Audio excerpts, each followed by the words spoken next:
माननीय नरेंद्र मोदी जी के नाम का प्रस्ताव करता हूं। इसका मैं मन से समर्थन करता हूं, मैं उसका अनुमोदन करता हूं। श्री नरेंद्र मोदी जी को भारत के प्रधानमंत्री पद के लिए समर्थन देती है।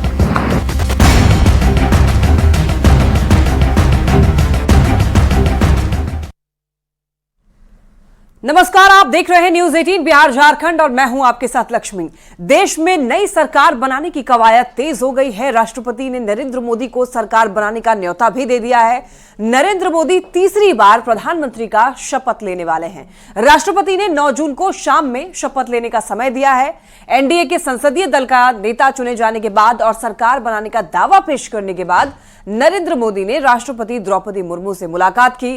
राष्ट्रपति ने नरेंद्र मोदी का अभिवादन किया और भगवान जगन्नाथ की तस्वीर देकर उनका स्वागत किया। 9 जून को नवगठित सरकार का शपथ ग्रहण होना तय हुआ है। राष्ट्रपति से मिलने के बाद नरेंद्र मोदी ने यह बताया कि एनडीए सरकार को देश में तीसरी बार सरकार बनाने का आदेश मिला है। नरेंद्र मोदी ने राष्ट्रपति की तरफ से आमंत्रण मिलने पर उन्हें आभार जताया।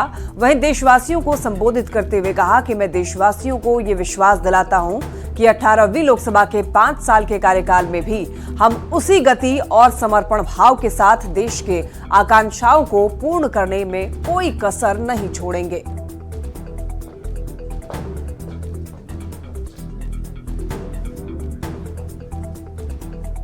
एनडीए सरकार को तीसरी बार देश की सेवा करने का देशवासियों ने आदेश दिया है, अवसर दिया है। मैं देशवासियों का फिर से एक बार ये अवसर देने के लिए हृदय से आभार व्यक्त करता हूं और मैं देशवासियों को विश्वास देता हूं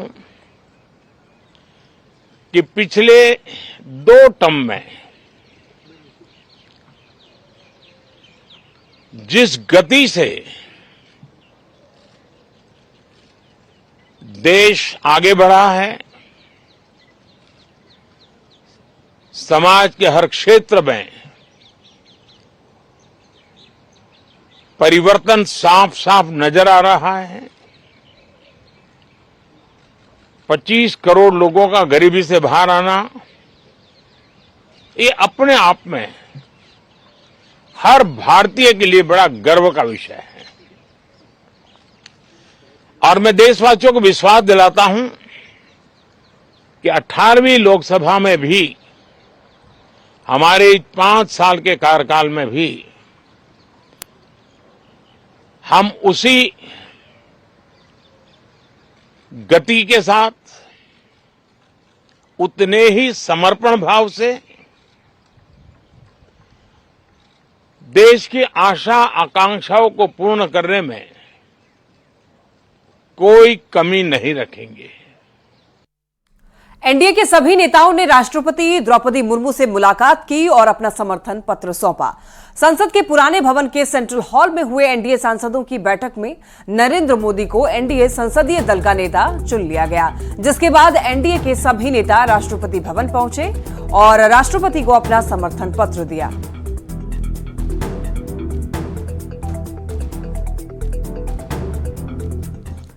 एनडीए अब सरकार का गठन करने के लिए जा रहा है और यह तय हो चुका है कि नरेंद्र मोदी एक बार फिर से पीएम बनने वाले हैं।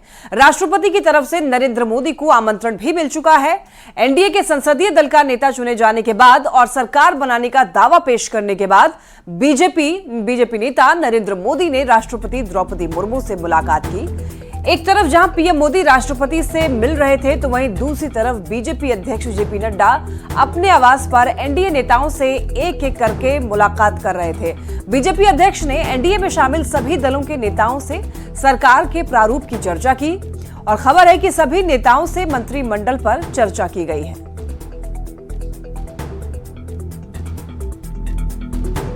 देखिए, तो 2 तस्वीरें आप टीवी स्क्रीन पर देख पा रहे होंगे।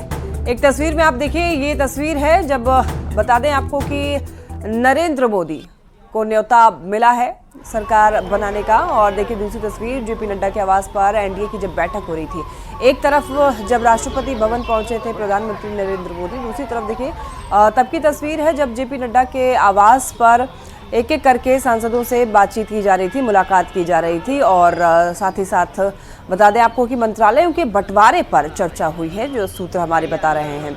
चूंकि कैबिनेट में हिस्सेदारी को लेकर के सभी सांसद जो हैं वो लगातार चर्चा कर रहे हैं। एनडीए संसदीय दल की बैठक हुई जिसमें नरेंद्र मोदी को संसदीय दल का नेता चुना गया। नरेंद्र मोदी के नाम का प्रस्ताव राजनाथ सिंह ने रखा, जिसका एनडीए के सभी नेताओं ने समर्थन किया। मंच से बिहार के मुख्यमंत्री नीतीश कुमार और टीडीपी प्रमुख चंद्रबाबू नायडू ने पीएम मोदी की जमकर तारीफ की। नीतीश कुमार ने नरेंद्र मोदी के हर निर्णय को स्वीकार करते हुए पूरी मजबूती के साथ काम करने का भरोसा दिया।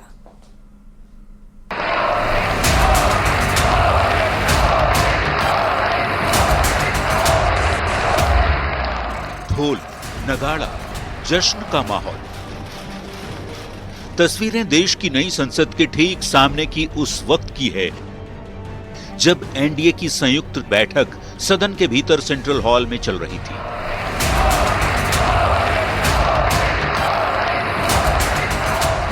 अपनी तीसरी पारी की शुरुआत करने जा रहे प्रधानमंत्री मोदी को एक सुर में एनडीए संसदीय दल का नेता चुन लिया गया।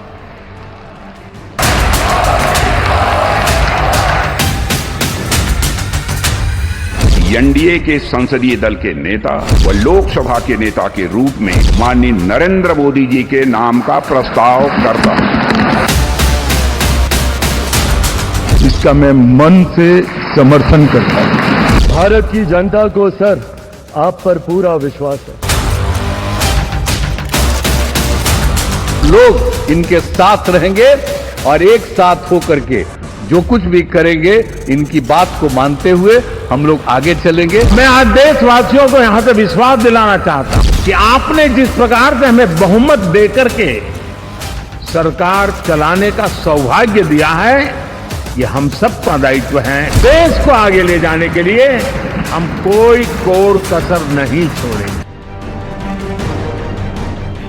टीडीपी प्रमुख चंद्रबाबू नायडू और जेडीयू के सर्वेसर्वा नीतीश कुमार ने प्रधानमंत्री मोदी की तारीफ करते हुए उनके जल्द सरकार के गठन का आग्रह किया। जल्दी से जल्दी आपका काम शुरू हो जाए, शपथ ग्रहण हो जाए। अब आप इतवार को करने वाले हैं, तो हम तो चाहते थे कि आजो हो जाता तो अच्छा था, लेकिन आपकी जब इच्छा है तो जब भी हो, जितना तेजी से काम हो जाए तो बहुत अच्छा है। Honorable PM never took any rest. Day and night he had campaigned. In Andhra Pradesh we had 3 meetings, public meetings, 1 big rally. It had made a huge difference for winning the elections in Andhra Pradesh. प्रधानमंत्री मोदी जब आखिर में बोलने आए तो बेहद सधे हुए अंदाज में विरोधियों पर न सिर्फ तंज कसा बल्कि एनडीए गठबंधन को सबसे सफल अलायंस भी बताया। सकता हूं ये सबसे सफल अलायंस है। प्रधानमंत्री मोदी ने अपनी तीसरी जीत के बाद स्ट्रांग होते एनडीए का नया नामकरण भी किया। कहा एन मतलब न्यू इंडिया, डी मतलब डेवलप्ड इंडिया और ए एस्पिरेशनल इंडिया है। मोदी कहते हैं एनडीए सबसे सॉलिड गठबंधन है, तो महाराष्ट्र के सीएम एकनाथ शिंदे कहते हैं कि एनडीए फेविकॉल का जोड़ है, टूटेगा नहीं। गठबंधन हुआ है, ये गठबंधन एक फेविकॉल का जोड़ है, ये बिल्कुल टूटेगा नहीं। नरेंद्र मोदी देश के तीसरी बार प्रधानमंत्री 9 जून रविवार को बनने जा रहे हैं। पूरी एकजुटता के साथ अपने सहयोगी दलों को भरोसा देते हुए प्रधानमंत्री मोदी डंके की चोट पर कह रहे हैं कि सब ठीक है और ये मोदी का सॉलिड गठबंधन है। प्रधानमंत्री लगातार तीसरी टर्म जीतकर देश के पीएम पद की शपथ लेंगे, जिस पर देश ही नहीं दुनिया भर की नजरें टिकी हैं। Bureau report, news 18। Narendra Modi तीसरी बार प्रधानमंत्री बनने जा रहे हैं। भले ही एनडीए का आंकड़ा 292 का हो, लेकिन ताकत 353 जैसा ही है। भाई स्वागत है, स्वागत है भाई, स्वागत है।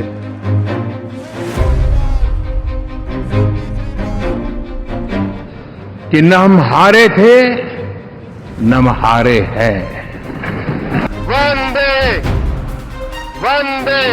गठबंधन के इतिहास में अगर आंकड़ों के हिसाब से देखें तो ये सबसे मजबूत गठबंधन की सरकार है। 4 जून को लोकसभा चुनाव के नतीजे आए। बीजेपी और एनडीए की सीटों में थोड़ी कमी आई। बीजेपी को 240 और एनडीए को 292 सीटें मिली। हालांकि एनडीए का यह आंकड़ा बहुमत के आंकड़े से 20 ज्यादा है। रिजल्ट आने के बाद विपक्ष ऐसे खुश हुआ जैसे कि मैदान मार लिया हो। लेकिन 7 जून को संसद भवन में हुई एनडीए संसदीय दल की बैठक ने बता दिया कि भले ही एनडीए का आंकड़ा 292 का हो, ताकत 353 जैसा ही है।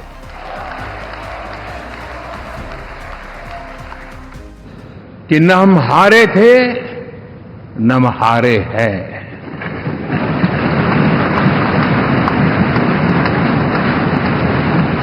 लेकिन 4 तारीख के बाद हमारा जो व्यवहार रहा है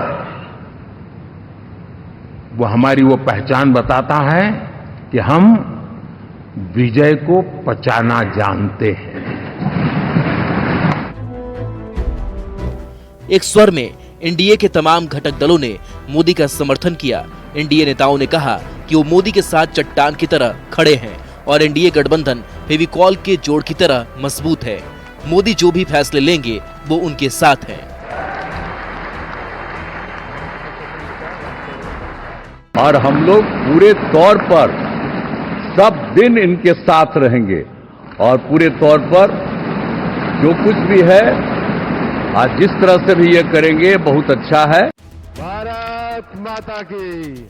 एनडीए संसदीय दल की बैठक में नरेंद्र मोदी ने अपने तेवर और अंदाज से बता दिया कि तीसरे कार्यकाल में भी उनका वही तेवर बरकरार रहेगा।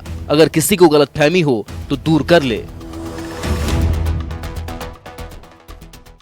मेरे लिए जन्म सिर्फ और सिर्फ वन लाइफ वन मिशन, ये मिशन है 140 करोड़ देशवासियों के सपनों को पूरा करने के लिए खप जाना। 3 अक्टूबर 2001 नरेंद्र मोदी ने पहली बार गुजरात के मुख्यमंत्री बने। प्रधानमंत्री के रूप में 26 मई 2014 को मोदी पहली बार प्रधानमंत्री बने। तब से लेकर अब तक उनकी राजनीतिक पारी बताती है मोदी अपने बल पर चुनाव और देश की राजनीति बदलने वाले नेता हैं और एक बार फिर वो उसी ताकत के साथ वो अपने तीसरे कार्यकाल में भी काम करेंगे। न्यूज़ 18 के लिए दिल्ली से अमितेश सिंह के साथ ब्यूरो रिपोर्ट।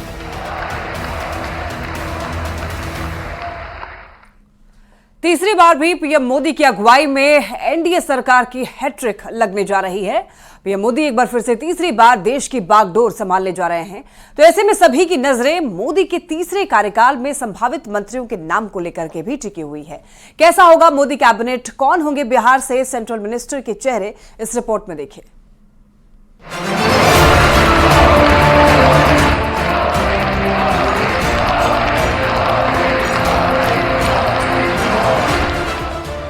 प्रधानमंत्री नरेंद्र मोदी लगातार तीसरी टर्म में शानदार जीत दर्ज कर सत्ता की हैट्रिक लगाने जा रहे हैं। देश के पहले पीएम जवाहरलाल नेहरू के बाद ऐसा करने वाले मोदी देश के अकेले नेता बनने वाले हैं। ऐसे में सभी की नजरें टिक गई हैं मोदी कैबिनेट पर। पीएम के शपथ ग्रहण के बाद कौन बनेगा मिनिस्टर?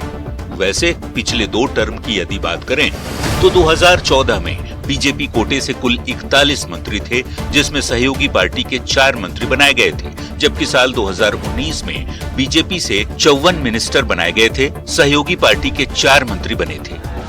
बात मोदी सरकार 1.0 यानी 2014 की करें तो बिहार से तब 9 मंत्री बनाए गए थे। इनमें 4 कैबिनेट मिनिस्टर, 2 स्वतंत्र प्रभार और 3 राज्य मंत्री बनाए गए थे। मोदी सरकार के दूसरे कार्यकाल यानी 2019 में बिहार से 6 केंद्रीय मंत्री बनाए गए थे। इनमें 4 कैबिनेट मिनिस्टर और 2 मिनिस्टर फॉर स्टेट बनाए गए थे। अब मोदी सरकार के तीसरे टर्म में बिहार को कितनी हिस्सेदारी मिलने वाली है, इस पर भी सबकी नजरें हैं। वैसे मोदी सरकार के तीसरे कार्यकाल में बिहार से जो संभावित चेहरे की चर्चा जोरों पर है, उनमें संजय झा, ललन सिंह, रामनाथ ठाकुर, सुनील कुमार, कौशलेंद्र कुमार, दिलेश्वर कामायत, चिराग पासवान और जीतन राम मांझी का नाम शामिल है। वैसे केंद्रीय मंत्रिमंडल में कौन मिनिस्टर बनाए जाएंगे, किसे कैबिनेट और किसे राज्य मंत्री का ओहदा मिलेगा, ये पूरी तरह प्रधानमंत्री के अधिकार क्षेत्र में आता है। प्रधानमंत्री ही तय करते हैं कि अपनी टीम में वे किसे रखें और किसे नहीं। ऐसे में जिन नामों पर चर्चा तेज है, वो सिर्फ कयासबाजी है। मंत्रियों के नाम के लिए कुछ दिनों का इंतजार करना होगा। Bureau report, news 18। लोकसभा चुनाव के रिजल्ट आने के बाद नीतीश कुमार और ज्यादा मजबूत होकर उभरे हैं, या फिर यह भी कह सकते हैं कि बिहार के लिए नीतीश बहुत जरूरी हो गए हैं।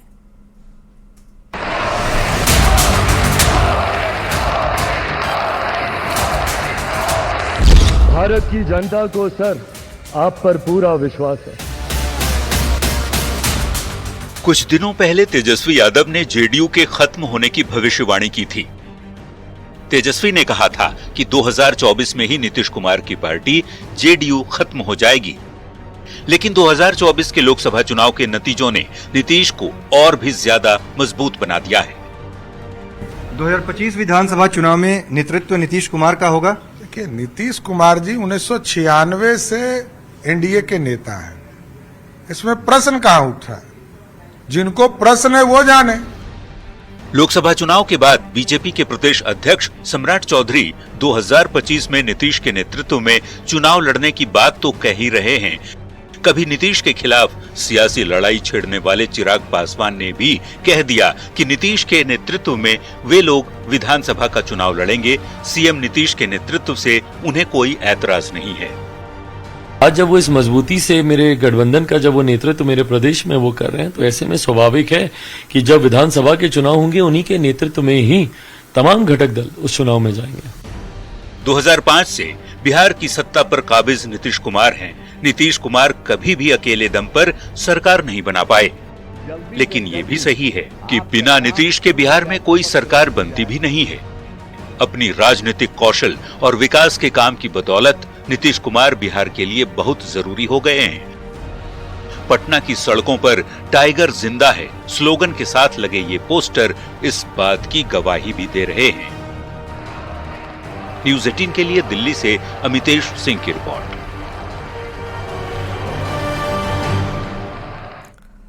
और यहां वक्त हो चला है कि छोटे से ब्रेक का। आप देखते रहिए न्यूज़ 18।